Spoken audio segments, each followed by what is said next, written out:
ভিডিওটা অনেকটাই বড় হয়ে গিয়েছে। আজকের ভিডিওটা আমি রান্নাঘর থেকে শুরু করেছি। আরও একটি নতুন ভিডিও নিয়ে হাজির হলাম। আসসালামু আলাইকুম everyone, welcome to back to my channel. দূরে কাছে যে যেখান থেকে আমার ভিডিওটা দেখছেন, আশা করি আল্লাহর রহমতে সবাই ভালো আছেন। আলহামদুলিল্লাহ, আপনাদের দোয়া এবং ভালোবাসায় আমরাও ভালো আছি। প্রতিদিনের মতো আমি আরও একটি ভিডিও নিয়ে শুরু করলাম। আজকের ভিডিওটা আমি রান্নাঘর থেকে শুরু করেছি, রান্না দিয়ে। যেহেতু আমাদের রান্নাঘরেই কাজ, তার জন্য কিন্তু আমি রান্নাঘর থেকে ভিডিওটা শুরু করেছি। আর অফ ক্যামেরায় আমি নাস্তা তৈরি করে নিয়েছিলাম। নাস্তা তৈরি করার সময় কোনো ভিডিও করিনি। আর দেখুন, আমার ছেলেটা কিন্তু শুয়ে আছে, মানে ওকে ঘুম পাড়িয়ে কিন্তু আমাকে কাজগুলো করতে হয়। আমার আম্মা বাসায় নেই, আমার আম্মা একটু বাহিরে গিয়েছে, মানে বাসার বাহিরে গিয়েছে, তার জন্য কিন্তু আমি একাই কাজগুলো করে নিচ্ছি। আর আমার ছেলেকে নিয়ে না কাজ করতে অনেকটাই কষ্ট হয়ে যায়। আমার ছেলে তো ঘুরে ফিরে আমাদেরকে দুজনকেই দেখে, আমার আম্মাকে আর আমাকে, মানে অনেকটাই ত্যক্ত করে। দেখা যাচ্ছে মানে কখনো আমার আম্মার কাছে গিয়ে বসে থাকে, কোলে ওঠে বা কান্নাকাটি করে, আবার কখনো আমার কাছে এসে বসে থাকে, মানে আমার কোলে উঠে বসে থাকে। মানে দুজন মানুষ তো আমরা বাসায় থাকি, তার জন্য যদি মানে আরও মানুষ থাকতো বাসায়, তাহলে কিন্তু আমার ছেলের জন্য সুবিধা হতো। মানে মানুষ দেখে না, তার জন্য কান্নাকাটি করে, একা থাকতে পারে না, তার জন্য বললাম। আর দেখুন, আমি কিন্তু রান্নাঘরে চলে আসছি। মাছ ভাজি করে নিয়েছিলাম, আমি 2 পদের মাছ নিয়েছি। মানে বাসায় যেহেতু বাজার নেই, বাজার শেষ হয়ে গিয়েছে, আর আপনাদের ভাইয়া এখনও আসেনি, তার জন্য কিন্তু আমি 2 পদের মাছটাই নিয়েছি। বাসায় তেলাপিয়া মাছ ছিল, তেলাপিয়া মাছের 3 পিস ছিল, আর সাথে ছিল কাতলা মাছ, কাতলা মাছের 2 পিস নিয়েছি। এভাবেই না আমাদের মধ্যবিত্ত ঘরের বউদেরকে চালিয়ে নিতে হয়। সাথে কিন্তু কুমড়োর শাক নিয়েছি। আমার আম্মা নিচে গিয়ে কুমড়োর শাক নিয়ে আসছে, মানে পাশের বিল্ডিংয়ের ভাড়াটিদের মানে ছাদে গাছ লাগিয়েছিল, ওনারা দিয়েছে আমার আম্মাকে। তার জন্য কিন্তু আমি কুমড়োর শাক দিয়ে আজকে মাছ দিয়ে রান্না করব, সাথে আলু দেবো, আর সাথে কিন্তু করলা ভাজি করে নেব।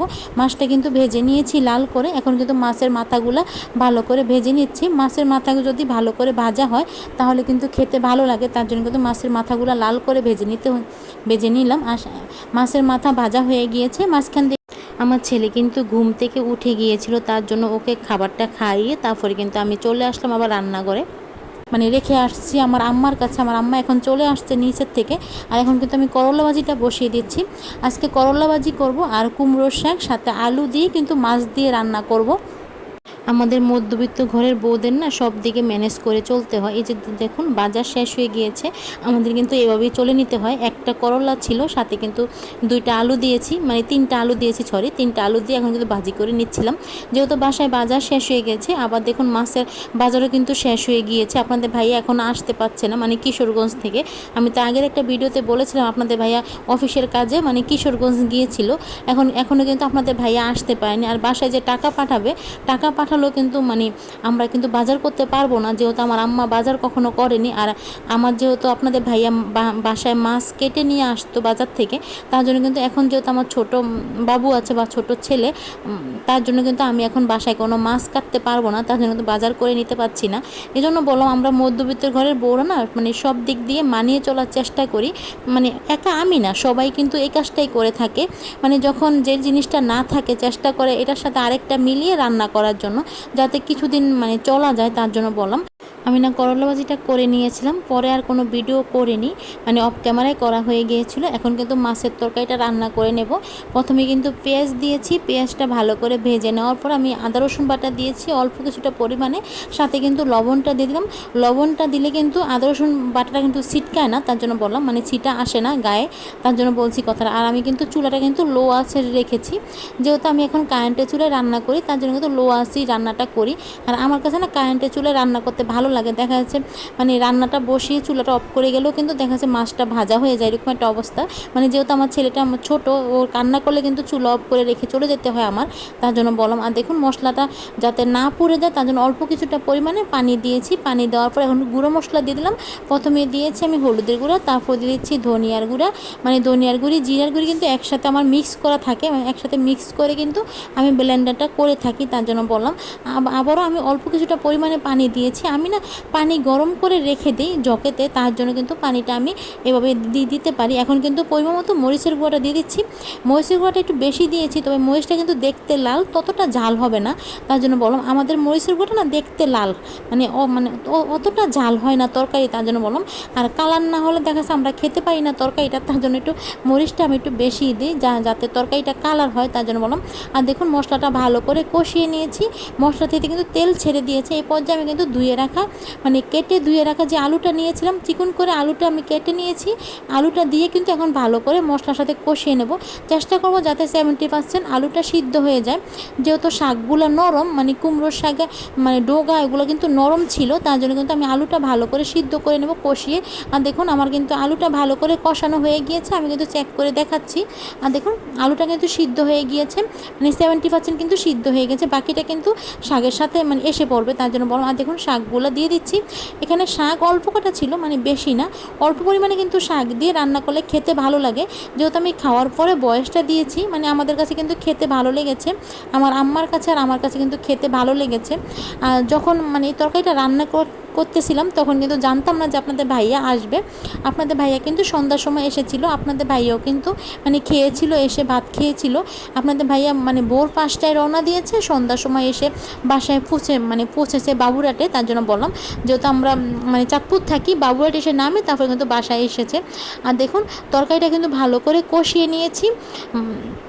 কুমড়ো শাকটা সব কিছু কিন্তু সিদ্ধ হয়ে গিয়েছে, আলুটাও কিন্তু ভালো মতো সিদ্ধ হয়ে গিয়েছে, শাকগুলো কিন্তু গলে যায়নি, ডোগাগুলো কিন্তু গলে যায়নি, একবারে সব কিছু ঠিক মতো আছে, তার জন্য বললাম। এখন কিন্তু পরিমাণ মতো আমি ঝোলটা দিয়ে দিচ্ছি, যেহেতু আমি গরম পানিটা করে রেখেছি, এখন কিন্তু পরিমাণ মতো ঝোলটা দিয়ে দেবো। ঝোলটা দেওয়ার পরে ফুটে আসার পরে কিন্তু আমি বেজে রাখা মাছগুলো দিয়ে দেবো।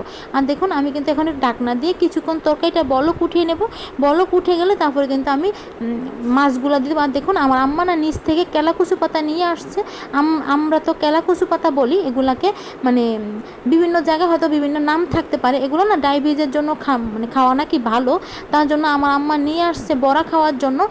সাথে কিন্তু ডাল বাটা হয়েছিল, অফ ক্যামেরায় করেছি।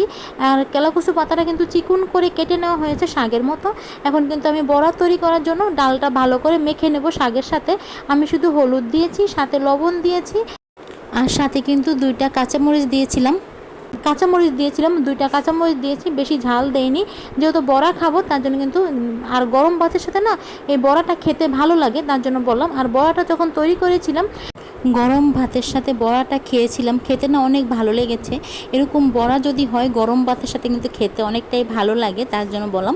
আমি তৈরি করেছিলাম, আমার কাছে না খেতে ভালো লেগেছে, তার জন্য বললাম। আর দেখুন তরকারির ঝোলটা কিন্তু ফুটে গিয়েছে, এই পর্যায়ে কিন্তু আমি ভেজে রাখা মাছগুলো দিয়ে দেবো।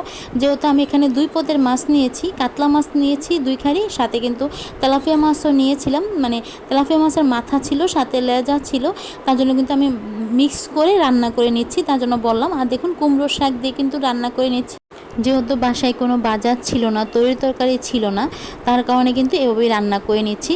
আমরা মধ্যবিত্ত ঘরের বউরা না এভাবেই সংসারটা চালিয়ে নিই, যখন হাজব্যান্ডরা মানে বাসায় থাকে না, আবার দেখা যায় বাজার করতে পারে না, এভাবে কিন্তু আমরা চালিয়ে নিই, প্রত্যেকটা বউ কিন্তু আমরা এভাবেই সংসারটা চালিয়ে নিই, তার জন্য বললাম। আর দেখুন মাছ দেওয়ার পরে কিন্তু ঝোলটা ভালো করে ফুটে গিয়েছে, মানে তরকারি বলক উঠে গিয়েছে, এই পর্যায়ে কিন্তু আমি তরকারিটা নামিয়ে নেব, আর বেশিক্ষণ চুলার উপরে রাখবো না। যেহেতু 2 বেলার তরকারি রান্না করেছি, মানে আমি কিন্তু সকালবেলার তরকারিটা রান্না করে নিই, একবেলাই রান্না করি সকালবেলা, যাতে রাতে আর রান্না করা না লাগে, রাতে কিন্তু গরম করে নিই। আর দেখুন এখন কিন্তু বড়াটা ভেজে নিচ্ছি, মানে ডাল দিয়ে যে কেলাকচু পাতা মানে বড়াটা তৈরি করে নিচ্ছি, তার জন্য কিন্তু বড়াটা তৈরি করে নিচ্ছি।